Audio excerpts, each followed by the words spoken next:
नमस्कार, आप देख रहे हैं हल्ला बोल टीवी। मैं हूं अली। आए दिन पप्पू यादव बाबाओं को ढोंगी, चोर और पाखंड बताते रहते हैं, लेकिन आज खुद वो एक बाबा के फैन हो गए हैं। आखिर ऐसा चमत्कार कैसे हुआ? आइए इस बारे में विस्तार से चर्चा करते हैं हल्ला बोल टीवी के संपादक दीपक शर्मा से। पप्पू यादव, पूर्णिया के सांसद पप्पू यादव बाबाओं को क्या क्या नहीं कहते रहे जी। ढोंगी, चोर, लफुआ। धीरेन्द्र शास्त्री को भी खूब सुनाया है। राजस्थान में जिस बाबा के भी हाल ही में शादी हुई 300 करोड़ की, उनको भी खूब सुनाया है। सबको खूब सुनाते रहते हैं, लेकिन बाबाओं को खूब सुनाने वाले सांसद पप्पू यादव एक बाबा के फैन हो गए और लोगों से अपील भी कर दी है कि आप लोग ये बाबा जो हैं उनकी सुनिए। कौन है वे बाबा?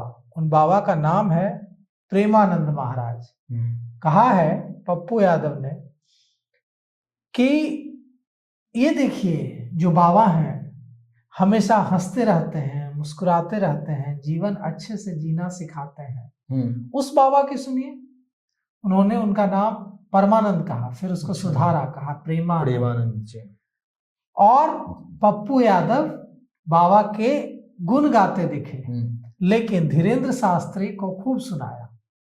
धीरेन्द्र शास्त्री जो बागेश्वर धाम, बागेश्वर सरकार के नाम से मशहूर है, उनको कहा, उनसे पूछा कि धीरेन्द्र शास्त्री ने हाल ही में बयान दिया है कि तिरंगा में अगर चांद आ गया तो भारत में कोई हिंदू सुरक्षित नहीं रहेगा, न कोई भी जाति का हो वो सुरक्षित नहीं रहेगा। हिंदुओं को जातियों में बटा नहीं होना चाहिए, एकजुट होना चाहिए। तो इस पर पप्पू यादव ने कहा कि धीरेन्द्र कौन है? पत्रकारों ने कहा कि कथावाचक है। तो पप्पू यादव उखड़ गए। पप्पू यादव ने कहा कि चोर, लफुआ को कथावाचक बता रहे, ये ओशो हैं क्या? ये धीरेन्द्र शास्त्री, ये आचार्य राममूर्ति हो गए हैं क्या? ये अभी अभी देखिए, राजस्थान में एक बाबा ने शादी की है, 300 करोड़ की शादी की है। 300 करोड़ रुपए खर्च हुए शादी में। 300 करोड़ रुपए से कितने बच्चों की पढ़ाई पूरी होती, कितनी गरीब बेटियों की शादी हो जाती। कौन है ये बाबा जिनका मन ये नहीं कहता है कि ये 300 करोड़ रुपए गरीब बेटियों की शादी के लिए दे दिए जाएं?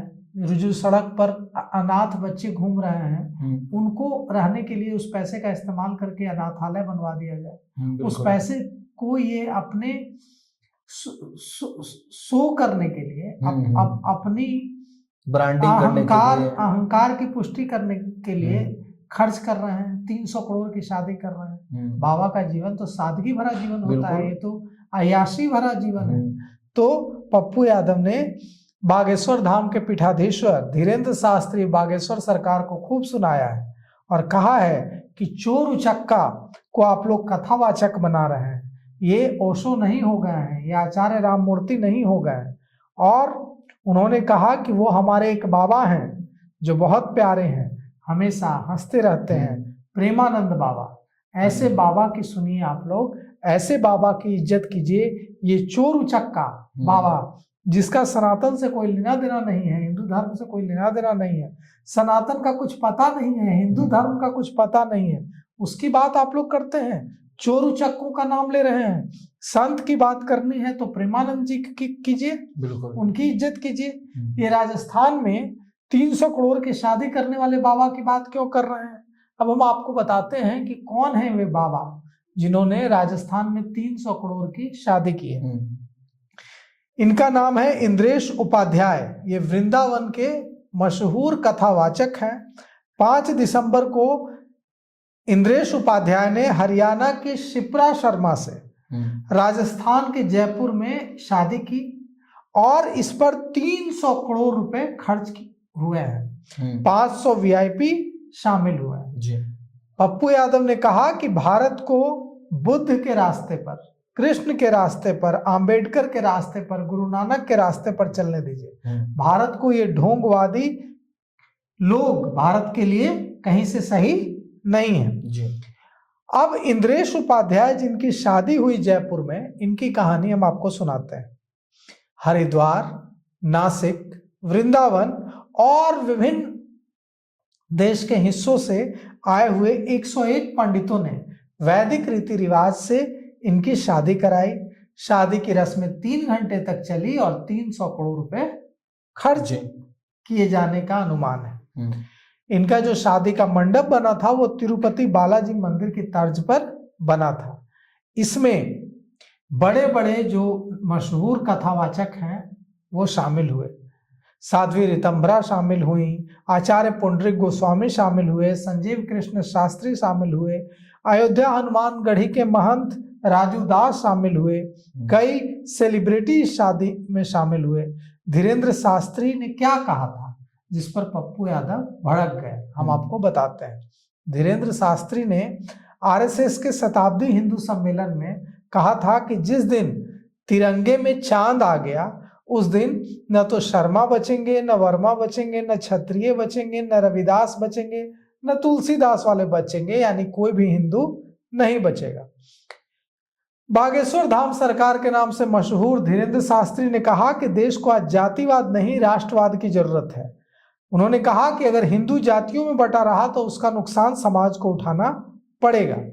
धीरेन्द्र शास्त्री को लफुआ कह चुके हैं पप्पू यादव पहले भी, और उन्होंने कहा था कि ये हिंदुओं को गुमराह कर रहे हैं। जब धीरेन्द्र शास्त्री ने कुंभ मेला के दौरान भगदड़ में लोगों की जो मौत हुई थी उसमें कहा था कि जो कुंभ में मरा है वो सीधे मोक्ष की प्राप्ति होगी उसको, इस पर भी पप्पू यादव ने खूब हमले किए थे और कहा था कि धीरेन्द्र शास्त्री को भी जाकर वहीं डूब मरना चाहिए, उनको भी मोक्ष मिल जाएगा तुरंत।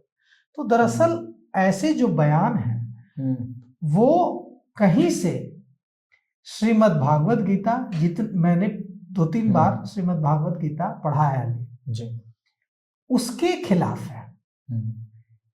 दुनिया का सबसे उदार धर्म है हिंदू धर्म, जो सिखाता है दूसरे धर्मों की इज्जत करना, जो डरना नहीं सिखाता है, जो डराना भी नहीं सिखाता है, जो दूसरे धर्मों का अपमान करना भी नहीं सिखाता है, वो दूसरे धर्मों का सम्मान करना सिखाता है। मैंने पढ़ा है गीता में लिखा हुआ है कि तुम्हारे पूजन का तरीका चाहे जो हो, तुम मुझे जिस भी पद्धति से, जिस भी तरीके से, जिस भी विधि से याद करो, अगर तुम्हारा इंटेंशन, तुम्हारी भावना अच्छी है, तुम मुझ तक अपनी बात पहुंचाना चाहते हो, तो चाहे तरीका जो भी हो, तुम्हारा इंटेंशन सही है तो वो बात हम तक पहुंचेगी। इसलिए तरीका मायने ही नहीं रखता है। आप सोचिए कि जिस जमाने में पूरी दुनिया गुफाओं में रहती थी, लोग जो ह्यूमन थे वो कपड़े तक नहीं पहनते थे, नंगे बदन स्किन में लिपटे हुए होते थे, कोई कपड़ा नहीं होता था, कहीं कोई पत्ता उत्ता लपेट लिया तो अलग बात है। उस जमाने में जो हमारे वेद हैं, जो हमारे जो गीता है, हमारा जो पुराण है, वेदों को जब आप पढ़ेंगे तो उसमें प्रकृति के साथ क्या सामंजस्य बनाने की बात हुई है। तो कुल मिलाकर के हिंदू धर्म कहीं से किसी से बैर करना, किसी धर्म का अपमान करना नहीं सिखाता है।